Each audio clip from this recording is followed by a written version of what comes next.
మాయాపురం మహాశాపం. అదృశ్యమైన గ్రామం. ఆకాశంలో చందమామ రక్తవర్ణంలో మెరుస్తున్నాడు.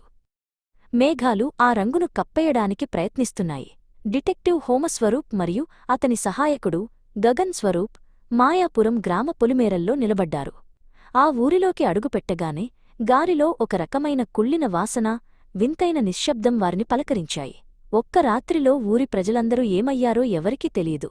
హోమస్వరూప్ తన టార్చు వెలుగులో తుప్పుపట్టిన గ్రామద్వారాన్ని చూశాడు. గ్రామం లోపలికి వెళ్తుంటే భయం రెట్టింపు అవుతోంది. ఇళ్ల తలుపులు తెరిచే ఉన్నాయి, కాని లోపల ఎవరూ లేరు. డైనింగ్ టేబుల్స్ మీద అన్నం గిన్నెలు అలాగే ఉన్నాయి, కాని అన్నమంతా నల్లగా మారిపోయి పురుగులు పడుతోంది. గగన్ ఒక ఇంటి అరుగుమీద పడి ఉన్న చిన్నారి బొమ్మను చూశాడు. ఆ బొమ్మ కళ్లనుండి ఏదో నల్లని ద్రవం కారుతున్నట్లు అనిపించింది. సార్, ఇక్కడ ఏదో అశుభం ఉంది అని గగన్ వణుకుతూ అన్నాడు. వారు గ్రామం మధ్యలో ఉన్న సర్పంచి మేడ దగ్గరకు వచ్చారు. ఆ మేడమీద నుండి గాలికి కొట్టుకుంటున్న కిటికీల శబ్దం టక్ అని వినిపిస్తోంది. హోమస్వరూప్ నెమ్మదిగా మేడలోపలికి ప్రవేశించాడు. నేలమీద అడుగు వేస్తుంటే పాత చెక్కలు కిర్రుమని అరుస్తున్నాయి. గోడలమీద రక్తం రంగులో ఉన్న వింత గుర్తులు హోమస్వరూప్ కంటికి కనిపించాయి. మేడలోని ఒక చీకటి గదిలో పాత టేప్ రికార్డర్ ఒకటి తిరుగుతోంది. దానినుండి వచ్చే శబ్దం భయంకరంగా ఉంది. హోమస్వరూప్ మరియు గగన్ ఆ గదిలోకి వెళ్లారు. టేప్ రికార్డర్ నుండి వస్తున్న గరగర శబ్దం ఆ నిశ్శబ్దంలో గుండెల్ని పిండేస్తోంది. హోమస్వరూప్ టేబుల్ దగ్గరకు వెళ్లి ఆ యంత్రాన్ని ఆపి మళ్లీ ప్లే చేశాడు.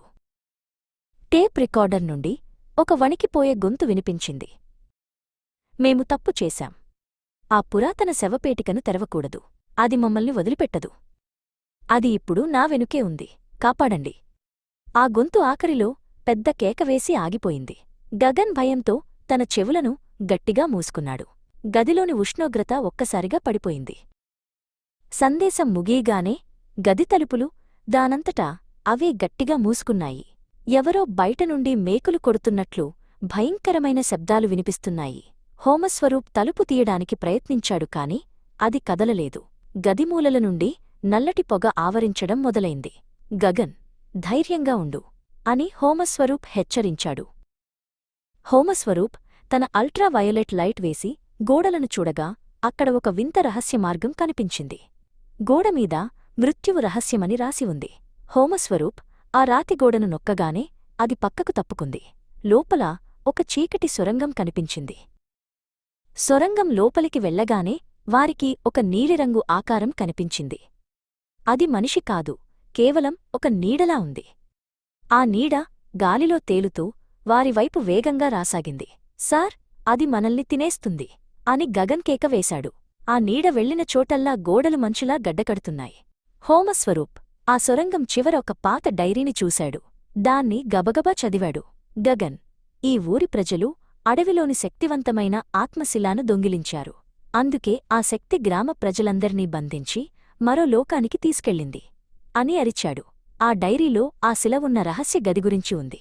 వారు చివరకు ఒక గదిలోకి చేరుకున్నారు. అక్కడ ఒక బలిపీఠం మీద ఎర్రగా మెరుస్తున్న ఆత్మశిల ఉంది.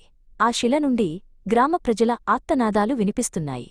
మనం దీనిని పగలగొడితేనే అందరూ విడుదలవుతారు అని హోమస్వరూప్ ఒక పెద్ద సుత్తిని తీసుకున్నాడు.